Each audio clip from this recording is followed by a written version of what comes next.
On allait dans les 100% parties bavure. où on demandait aux gens de nous ouvrir les halls d'immeubles, puis on défonçait la gueule des gars, quoi. Et on les fracassait bien. Par contre, voilà, c'est pas une plaque. Hein. C'était le mec qui restait sur le tapis. Et en plus, la patate que je lui ai mis tout à l'heure, là, c'était au niveau de la mâchoire. Ces propos choquants sont ceux de policiers en service. Ils ont été enregistrés par le journaliste Valentin Gendreau lorsqu'il a infiltré la police pour son livre enquête Flic. Dans ce livre, il raconte le racisme et la violence quasi quotidien de certains policiers du commissariat du 19e arrondissement de Paris. Les enregistrements que vous allez entendre le prouvent. Dans l'extrait qui suit, un policier surnommé Bison, en patrouille avec ses collègues, raconte comment il leur arrive parfois de traiter les citoyens. Mais du coup, avant, c'était pas comme ça, t'avais pas autant de chiffres et tout à faire? De toute façon, aux îlots, moi j'étais rapidement aux îlots. Nous on ramenait tellement que de toute façon, au bout d'un moment, on allait dans les parkings où on demandait aux gens de nous ouvrir les halls d'immeubles, puis on défonçait la gueule des gars, quoi. Et tu ramenais pas? Non, bah non, tu as là, faut pas ramener si tu défonces la gueule. Mais tu vas voir un médecin, tu vas dans le cul. Mais le mec il faisait du trajet, tu vois. Au bout d'un moment, ça servait à rien de les ramener, quoi. Tu ramènes que pour une trace, au bout d'un moment. Mais on les fracassait bien. Par contre, voilà, c'est pas une plaque. Hein. C'était le mec qui restait sur le tapis. Quand ils se petit, par exemple, on les massacrait, tu vois. Ouais. Là, maintenant, c'est l'inverse. C'est pas ce que je veux dire. Là, ils ont pas peur. Avant, je peux te jurer qu'ils flippaient leur race. Une violence non justifiée est totalement hors de procédure pour ce policier, et ce n'est pas la seule. Dans son livre, Valentin Gendreau raconte une autre scène de violence, celle d'un policier, Mano, sur un mineur interpellé pour tapage. Mais c'est un connard, c'est un connard. Il s'en sort, il aurait dû fermer sa gueule, tu vois. Dans cet enregistrement, Mano est en train de rédiger le procès-verbal de cette interpellation lorsqu'un collègue, Tacos, s'immisce dans la conversation et lui signale quelque chose d'important. Il y a un 9 là. Il y a un 9 ouais, un petit 9 là. Bon, on va le préciser sur le PV. Hein. Que nous, on a. Moi, je constate rien. On a fou, il y avait quelque chose, toi? Non. Il avait rien. Moi, j'ai juste vu une marque dans le cou. Il y a un tout petit œuf là. Hein. Mais Après, là, je sais pas. ça, qui dit qu'il s'est pas fait le truc une fois qu'il était en cellule. Tu vois. Ouais, mais sinon, moi, j'aurais fait une mention. Bon. Ouais, mais nous, on a rien constaté. Hein. Bon, non, mais c'est juste pour vous prévenir. Et en plus, la patate que je lui ai mis tout à l'heure, là, c'était au niveau de la mâchoire. Et si tu me dis qu'il a un truc à gauche, j'ai tapé avec le poing. En arrivant, là? Ouais. Si vous voulez pas s'asseoir, là. Mano, gardien de la paix, reconnaît donc avoir frappé un mineur parce qu'il ne voulait pas s'asseoir, et en plus, il ironise. Et en plus, la patate que je lui ai mis tout à l'heure, là, c'était au niveau de la mâchoire.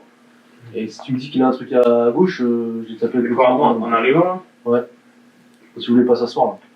En tout cas, j'ai vu que t'avais peur. Ouais, mais j'ai eu peur. J'ai eu peur pour ma vie. Ces actes de violence, les policiers vont tenter de les dissimuler et les justifier dans leur procès verbal. Mais ils ont un problème. Ils n'ont pas menotté le jeune pendant son interpellation.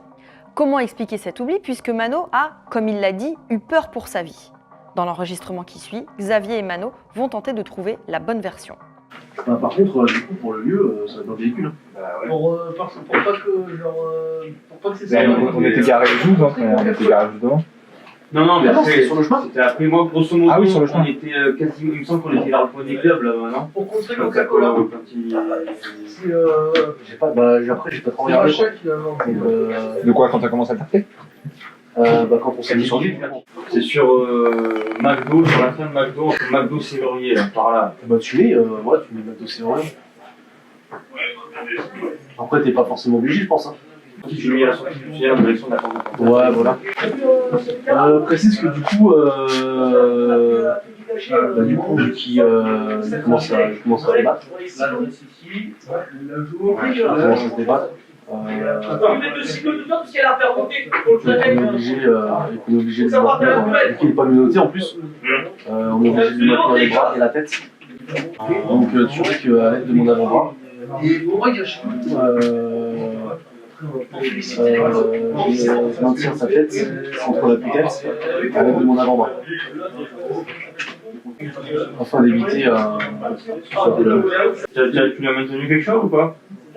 Les bras, ouais.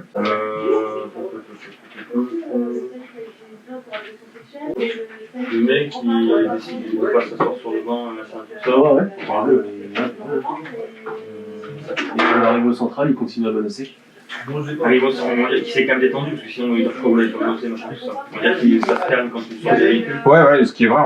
Oui, après, C'est complètement vrai, il est calme, on s'en fout. c'est arrivé au banc, en fait, il voulait pas s'asseoir. C'est pas besoin de justifier qu'on décide de pas me noter. J'ai peur qu'on nous reproche de dire pourquoi on n'a pas noté à la sortie du véhicule, s'il avait été virulent, etc.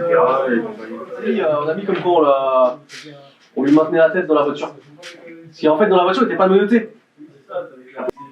À la base, en fait, on devait le ramener pour une vérif d'identité. Donc, il n'était pas menotté. Et là, il a outrage et menace.